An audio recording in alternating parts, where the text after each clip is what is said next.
기도하겠습니다. 하나님 아버지, 이 아침에 묵상하는 말씀 속에서 주님의 음성을 듣게 하여 주시옵소서. 예수님 이름으로 기도합니다. 오늘 묵상할 말씀은 사도행전 27장 24절 말씀을 계속해서 묵상하겠습니다. 지금 우리는 바울이 그의 마지막 생을 바쳐 복음을 전하기 위해 로마로 가고 있는 여정을 묵상하고 있습니다. 그런데 이 여정이 오늘을 살아가는 우리에게 의미하는 바가 크기에 한 문장 한 문장을 살피면서 좀 더 자세히 묵상하려고 합니다. 사람들은 돈을 벌기 위해 알렉산드리아호를 타고 로마로 향하고 있었습니다. 그들은 자신이 가진 재산을 지키기 위하여 미항을 출발하지 말라는 바울의 권면을 무시하고 좀 더 큰 도시인 베닉스를 향하여 가려다가 유라굴로 풍랑을 만나게 되었지요. 오늘의 세상을 살아가는 나의 모습은 어떻습니까? 나와도 많이 닮지 않았습니까? 내가 공부하고 직장을 찾고 하루하루를 살아가는 그 목적이 내게는 어디 있습니까? 나도 재물에 있는 것은 아닙니까? 그런데 바울이 로마를 향한 것은 그들과는 달랐습니다. 바울은 더 잘 먹고 더 잘 살기 위해 돈을 추구하러 간 것이 아니었습니다. 로마에서 목숨을 내놓고 자신의 삶을 바쳐 황제 앞에서 복음을 전하기 위함이었습니다. 그런데 바울이 탄 배가 갑작스러운 광풍을 만나게 되었지요. 바울이 로마로 가기 위해 승선한 알렉산드리아호를 강타한 유라굴로 광풍은 그동안 한 번도 경험해 본 적이 없는 죽음의 광풍이었습니다. 사람들은 광풍으로 배가 뒤집히지 않도록 그들이 그렇게도 지키고 싶었던, 그래서 목숨과도 같은 모든 물건들을 바다에 던져버렸습니다. 심지어 그들은 먹지도 마시지도 못해 구원의 희망마저 사라졌습니다. 그러나 바울만은 그 죽음의 절망 속에서 유일하게 일어섰지요. 바울에게 그것이 가능했던 것은 자신의 강철 같은 신념이나 의지가 아니라 하나님께서 말씀을 통해 바울을 붙들어 주셨기 때문이었습니다. 그 하나님께서 바울에게 하셨던 첫 말씀은 두려워하지 말라는 것이었지요.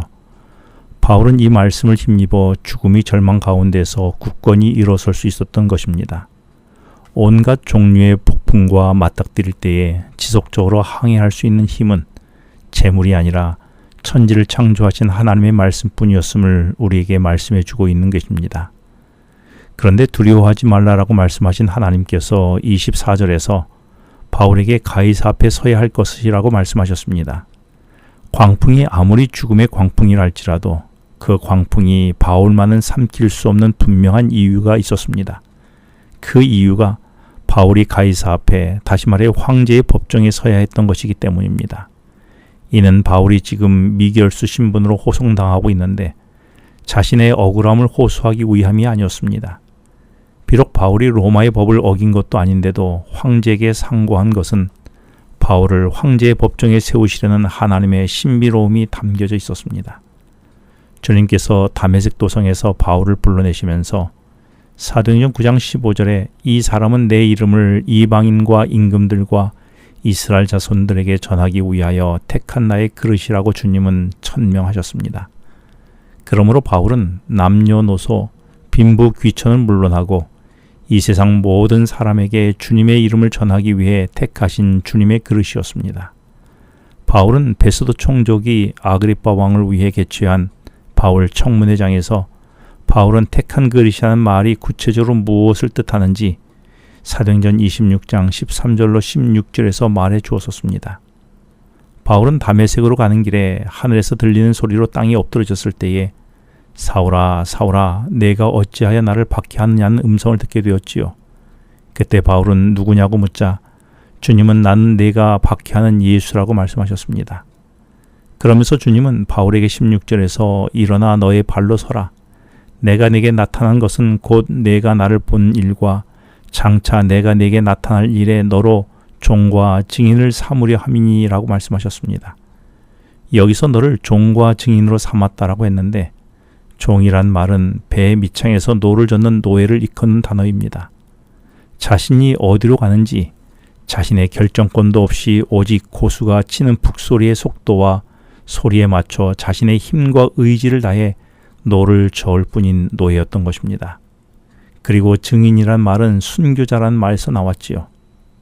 이렇게 하여 바울은 자신이 이미 본 것과 앞으로 보게 될 것을 증언하기 위해서 자신의 생명을 걸어야 하는 주님의 순교자로 부름받은 종이었습니다.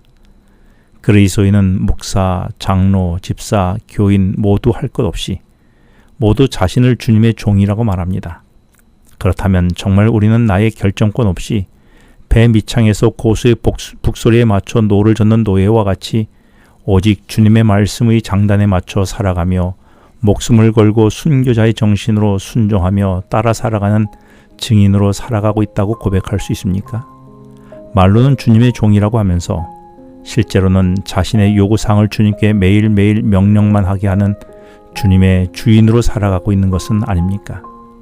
주님은 바울을 가이사 앞에 세우려고 종과 증인으로 부르셨듯이 나를 향한 주님의 계획은 무엇일까요? 그 계획을 듣고 따라 살아가는 오늘이 되어야 하지 않을까요? 기도하겠습니다. 하나님 아버지, 저를 향한 주님의 계획이 무엇이든지 순종하고 따라 사는 오늘이 되게 하여 주시옵소서. 그래서 주님의 주인이 아니라 주님의 종으로 살게 하여 주시옵소서. 예수님 이름으로 기도합니다.